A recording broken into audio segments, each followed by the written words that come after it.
바쁘고 힘든 가운데서도 주님의 사랑을 찾아서 이 자리를 찾은 모든 분들 주님의 이름으로 축복합니다.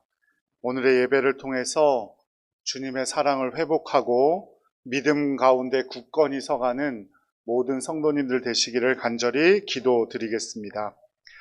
1995년 미국의 워싱턴 포스트지에서 지난 1000년의 역사 가운데 인류에게 가장 큰 영향을 준 인물을 선정을 했어요.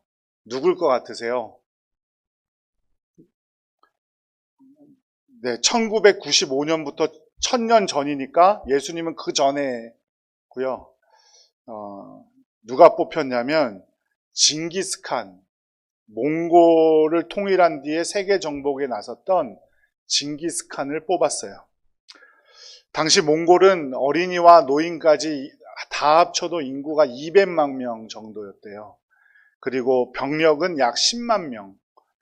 더 이상 정복할 땅이 없어서 슬퍼서 울었다는 알렉산더 대왕이 정복한 땅보다 약 2배나 넘는 땅을 정복한 사람이 징기스칸이었습니다. 자기들에 비해서 인구가 무려 100배나 많은 유라시아 대륙을 30년 만에 정복하였고 그 이후 150년간이나 그 나라들을 다스렸던 사람이 징기스칸, 그 후예들이에요. 징기스칸으로 하여금 이런 정복이 가능하게 만든 것이 그 징기스칸이 가장 아꼈다는 톤 유루크라는 사람의 말 때문이었는데요. 톤 유루크라는 사람은 돌골이라는 족속의 재상이었는데 그가 이런 말을 남겼대요. 성을 쌓는 자는 반드시 망할 것이고 끊임없이 이동하는 자만이 살아남을 것이다. 그러니까 현실에 안주하고 자기를 끊임없이 변화시키고 새롭게 만드는 일을 게을리하는 사람은 망할 수밖에 없다라는 말을 남겼다는 거죠. 인생이란 끊임없이 변화 속에서 적응해 나가야 하지만 늘 자신을 새롭게 만드는 변화의 삶이 없다면 역사 속에서 잊혀질 수밖에 없다라는 사실을 잘 보여줍니다. 지난주에 우리가 개척하는 믿음이라는 말씀으로 함께 은혜를 나누었는데요. 그 주제와 딱 맞아 떨어지죠. 우리의 믿음도 안주하고 자만하게 되면 결국 망할 수밖에 없음을 꼭 기억하시기 바랍니다. 여호수아는 이제 그 명령하신 모든 것을 개척하는 믿음으로 이루고 가나안 땅에 평안히 정착하게 되었습니다. 그 나이 역시 고령이 되어서 이제 하나님 나라로 가기 전에 이 땅에 사는 백성들의 지도자들에게 미래에 대한 염려와 부탁을 남기고 있는 것이 바로 남은 23장과 여호수아 24장의 내용입니다. 주님의 약속으로 차지하게 된 이 가나안 땅에서 안주하게 되면 우리 후손들도 망하고 말 것인데 어떻게 하면 영원토록 하나님이 주신 복을 누리며 살아갈 수 있을까? 이것이 바로 오늘 말씀의 주제이고 여호수아가 하고자 했던 내용입니다. 그러면 하나님께서 허락하신 그 가나안 땅, 우리로 따지면 지금 우리가 누리고 있는 많은 것들 가운데 어떻게 하면 안주하지 않은 채 주님의 주시는 복을 영원토록 누리며 살아갈 수 있을까요? 첫째는 하나님의 은혜를 잊지 말아야 한다고 여호수아는 말합니다. 여호수아 23장 3절 말씀을 함께 읽어보도록 하겠습니다. 너희의 하나님 여호와께서 너희를 위하여 이 모든 나라에 행하신 일을 너희가 다 보았거니와 너희의 하나님 여호와 그는 너희를 위하여 싸우신 이시니라. 아멘. 여호수아는 자신의 마지막 설교의 첫머리에서 가나안 정복이 가능했던 이유는 바로 하나님께서 우리와 함께 싸워주셨기 때문이라고 고백합니다. 하나님의 약속하신 바대로 바로의 통치에서 벗어날 수 없는 이스라엘 백성들을 애굽에서 구출해 내셨고 40년 동안 구름 기둥 불 기둥으로 인도해 주셨고 만나와 메추라기로 먹이셨고 반석을 쳐서 물을 내심으로 이스라엘을 보호하셨고 인도하셨기 때문이라고 말하고 있는 거죠. 그런데 그것이 은혜인 이유는 무엇입니까? 이스라엘 백성이 거기에 한 일이 아무것도 없기 때문이에요. 자신들 스스로 말했지만 이스라엘 백성들은 그 가나안 땅의 사람들을 정탐하고 와서 자기들은 뭐와 같은 사람들이라고 말했어요? 메뚜기와 같은 사람들이라고 말했어요. 그만큼 보잘것없다는 얘기였겠죠. 그럼에도 불구하고 가나안 정복이 가능했던 것은 하나님께서 쌓아주신 은혜가 있었기 때문이다 라고 말하고 있는 겁니다. 그리고 그 은혜를 잊지 말고 살아야 한다라는 사실을 말해주고 있는 거죠. 앞으로 이 땅에서 이스라엘 백성은 하나님의 역사와 도우심 없이는 살아갈 수 없고 놀라운 복을 누릴 수 없음을 분명히 알았기 때문일 겁니다. 이거는 우리도 마찬가지입니다. 로마서 5장 6절 말씀을 한번 읽어볼까요? 우리가 아직 연약할 때에 기약대로 그리스도께서 경건하지 않은 자를 위하여 죽으셨도다. 우리가 아직 연약할 때에, 경건하지 않을 때에도 이미 예수님께서 우리를 찾아주셔서 우리를 위하여 십자가에 달려 죽으셨대요. 우리가 한 일이 있어요, 없어요? 없어요. 그렇기 때문에 그것이 은혜가 되는 겁니다. 로마서 5장 8절에도 우리가 아직 죄인 되었을 때에 라고 말하고 10절에서는 우리가 원수 되었을 때에 라고 말합니다. 그리고 사도 바울의 다른 성경인 에베소서 2장 1절에도 허물과 죄로 죽었던 너희들이라고 사람의 정체성에 대해서 말하고 있어요. 즉 영적인 사망 상태였어요. 그때 우리 주님께서 우리를 찾아주시고 십자가에 달려 죽으셨음을 꼭 기억하시기 바랍니다. 우리가 그 은혜를 잊어서는 안 됩니다. 에베소서 2장 3절에서는 사도 바울은 인간의 본성을 진노의 자녀라고 했어요. 하나님의 진노를 피할 수 없는 사람들이란 뜻이에요. 그럼에도 불구하고 주님께서 우리를 찾아주시고 그 은혜로 우리를 구원받게 하셨음을 꼭 믿으시기 바랍니다. 이러한 변화와 풍요, 우리의 삶을 누리고 있는 것 다 모든 것이 하나님의 은혜인데 우리가 그것을 잊고 살다가는 하나님을 잊어버리고 하나님을 멀리할 수밖에 없다. 그러면 그 은혜는 우리를 떠나가고 만다라는 거예요. 그렇다면 내가 하나님의 은혜로 잘 살아가고 있는지를 어떻게 판단할 수 있을까요? 첫째는 하나님의 은혜를 아는 사람은 감사하는 사람이 됩니다. 내가 아무것도 한 것이 없는데 나를 그렇게 만들어 주셨으니 감사하지요. 그리고 은혜로 살아가고 있음을 분명히 믿는 사람은 교만하지 않습니다. 내가 무엇도 할 수 없다는 사실을 알기 때문이에요. 그리고 은혜를 분명히 알고 살아가는 사람은 사명감이 넘치는 사람이 됩니다.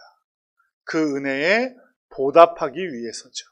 에베소서 1장 6절 말씀 함께 읽겠습니다. 이는 그가 사랑하시는 자 안에서 우리에게 거저 주시는 바 그의 은혜의 영광을 찬송하게 하려는 것이라. 아멘. 우리에게 거저 주시는 것, 그게 은혜예요. 그 은혜를 찬송하게 하려는 것이다. 하나님의 놀라운 은혜를 기억하는 사람은 감사하고 겸손하고 그 사명을 감당하는 삶, 찬양하는 삶을 감당하는 삶임을 꼭 기억하고 살아가시기를 축복합니다. 두 번째, 우리가 가나안 땅에서 지금 주님께서 주신 그 모든 것들 가운데 그 주님의 축복을 누릴 수 있는 방법은 하나님의 언약을 믿는 것입니다. 여호수아 23장 5절 말씀 함께 읽겠습니다. 너희의 하나님 여호와 그가 너희 앞에서 그들을 쫓아내사 너희 목전에서 그들을 떠나게 하시리니 너희의 하나님 여호와께서 너희에게 말씀하신 대로 너희가 그 땅을 차지할 것이라. 너희가 그 땅을 어떻게 한다고요? 차지할 것이라.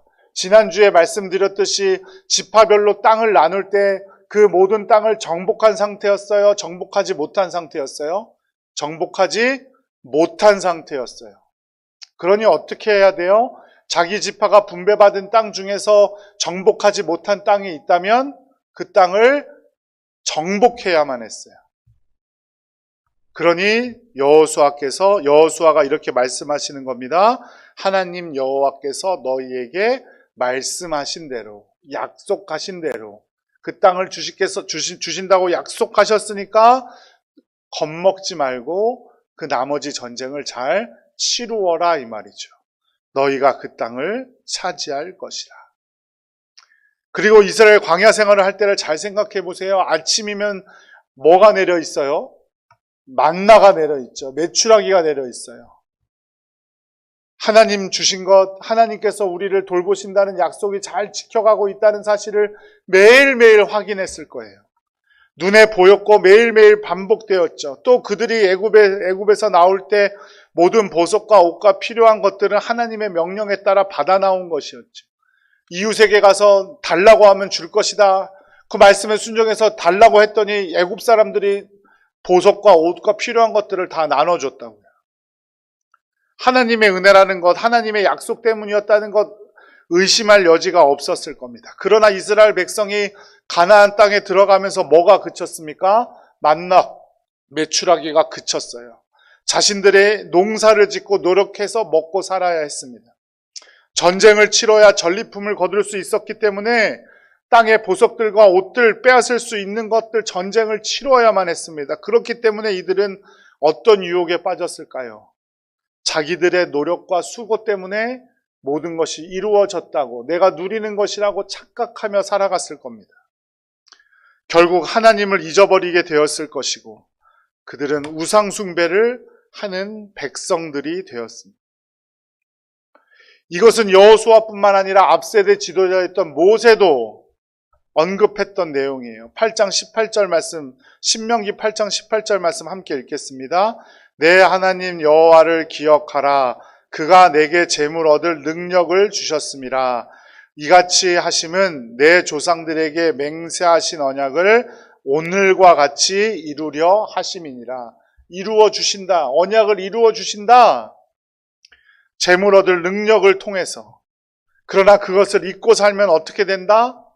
하나님의 진노에 빠질 수밖에 없다. 그런데 너희들은 그렇게 되고 말 거야 라고 모세는 말합니다. 신명기 8장 17절 말씀 한번 읽어보죠. 그러나 내가 마음에 이르기를 내 능력과 내 손의 힘으로 내가 이 재물을 얻었다 말할 것이라. 훤히 앞을 내다보고 있어요, 모세는. 너네들이 분명히 가나안 땅에 들어가게 되면 내 능력과 내 손에 힘을 입어 내가 이 재물을 얻었다고 말할 거야. 하지만 앞에 보았던 8장 18절처럼 그것은 꼭 하나님을 니네가 기억해야 된다. 절대 너희들의 노력으로 된 것이 아니야. 너희 조상들에게 이미 맺어놓은 언약을 지키시기 위해서 하나님께서 너희에게 주신 것이야 라고 모세는 말했습니다. 우리는 절대로 이스라엘 백성들처럼 착각해서는 안 됩니다. 내가 내 삶의 주인이 되어서 내가 노력한 대로 내가 거두고 살아간다고 착각하며 살아가서는 안 됩니다. 내가 뭔가 대단히 이루었다고 착각해서도 안 돼요. 내 노력의 배후에는 누가 있어요? 하나님이 계시고 그 하나님께서 나와 내 조상들에게 맺어주신 언약을 지키기 위해서 지금도 일하고 계심을 믿으셔야 합니다. 가나안 땅을 목전에 두고 가데스 바네아에서 12명의 정탐꾼을 가나안 땅으로 들여보내게 됩니다. 40일 동안 정탐을 하지요. 그리고 돌아와서 어떻게 했습니까? 하나님께서 그 땅을 차지하게 해주실 것이라고 약속했음에도 불구하고 10명은 그 땅에 들어가지 못한다고. 그 땅의 사람들이 너무나 크고 그 땅은 너무나 잘 사는 땅이어서 우리가 그들을 이길 수 없다고. 우리는 그들 앞에서 메뚜기일 뿐이라고 하나님의 약속을 잊은 채 말합니다. 여호수아와 갈렙만 그렇지 않다고 우리가 하나님께서 약속하셨으니까 그 땅에 들어가야 한다고 말하지요. 결국 어떻게 됐습니까? 그들은 광야에서 40년 동안 하나님의 약속을 믿는 법을 배우게 되는 겁니다. 하나님의 약속을 믿는 삶을 살아야 했기 때문에 하나님은 이스라엘 백성에게 광야에서 40년의 생활을 허락하시는 겁니다. 가데스 바네아는 이스라엘의 제일 남단인 브엘세바와 너무너무 가까운 곳이었어요. 거기까지 갔단 말이에요. 그런데도 불구하고 하나님의 약속을 믿지 못하자 광야에서 돌아서 나와 40년을 방황하게 되는 겁니다. 하나님은 우리에게 약속하셨습니다. 언약을 맺으셨죠. 그 언약을 믿고 우리가 해야 할 일들에 최선을 다할 때 분명히 주님께서 이루어 주심을 믿으시기 바랍니다. 믿음으로 고백할 때 분명히 주님께서 우리에게 놀라운 복을 누리게 하실 줄로 믿습니다. 세 번째, 우리가 가나안 땅에서 계속해서 복을 누리는 방법, 세 번째는 하나님의 말씀을 지켜 행하는 것입니다. 23장 6절 말씀 함께 읽겠습니다. 그러므로 너희는 크게 힘써 모세의 율법책에 기록된 것을 다 지켜 행하라. 그것을 떠나 좌로나 우로나 좌로나 치우치지 말라. 하나님의 말씀대로 살지 못하면 하나님의 약속하신 대로 그 징계와 형벌은 이루어질 뿐입니다. 23장 16절 말씀 함께 읽어볼게요.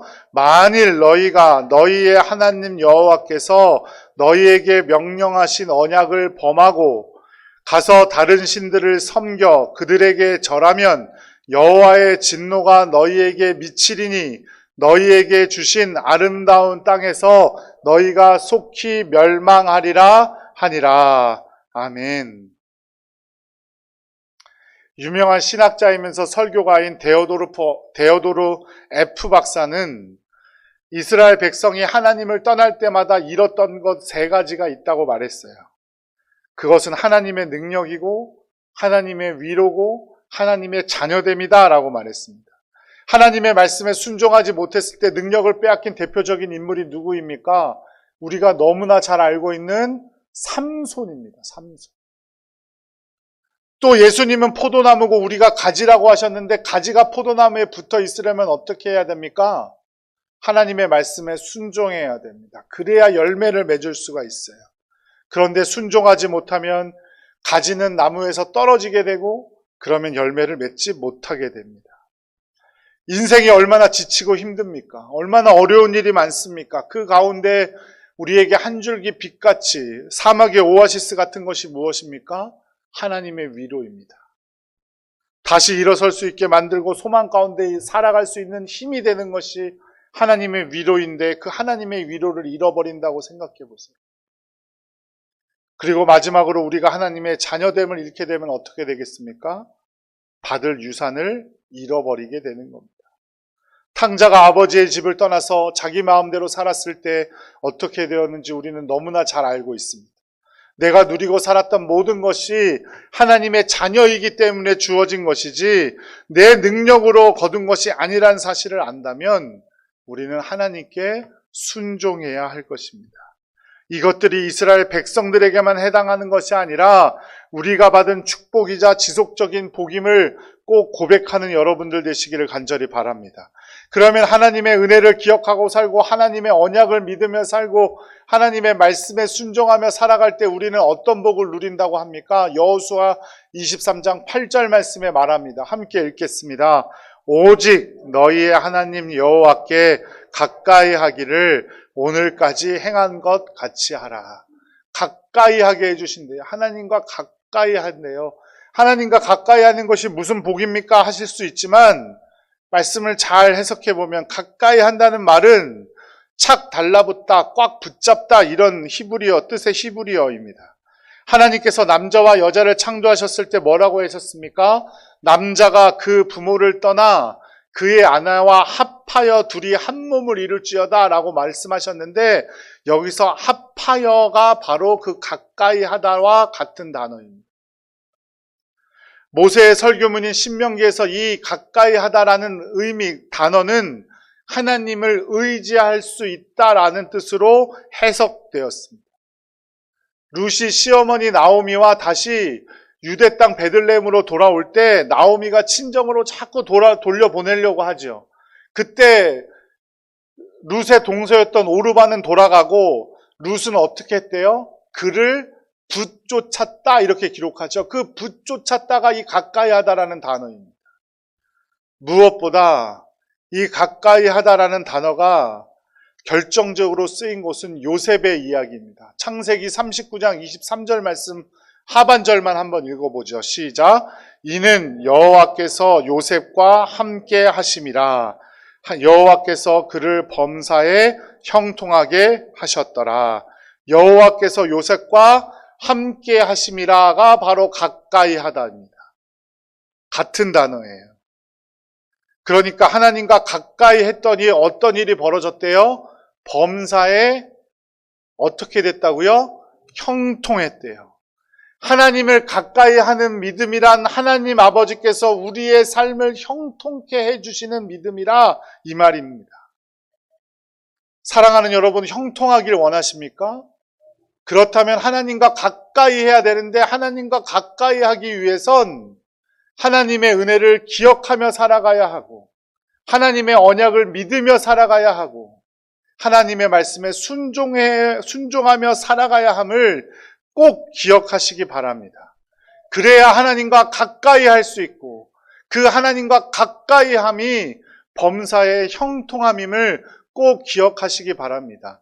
내 상황과 현실이 형통할 것 같지 않은 상황 속에서도 하나님이 함께 하실 때, 하나님을 가까이 할 수 있을 때 우리의 삶이 형통케 됨을 믿으시기 바랍니다. 이때 창세기 39장 이때 요셉은 어디에 있었습니까? 감옥에 있었습니다.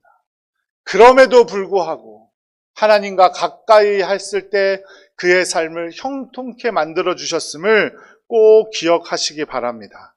하나님께서 그 상황과 현실을 이겨내게 하실 힘을 주실 것이고 우리의 인생 전체를 형통케 만들어 주실 줄로 믿습니다. 기도하겠습니다.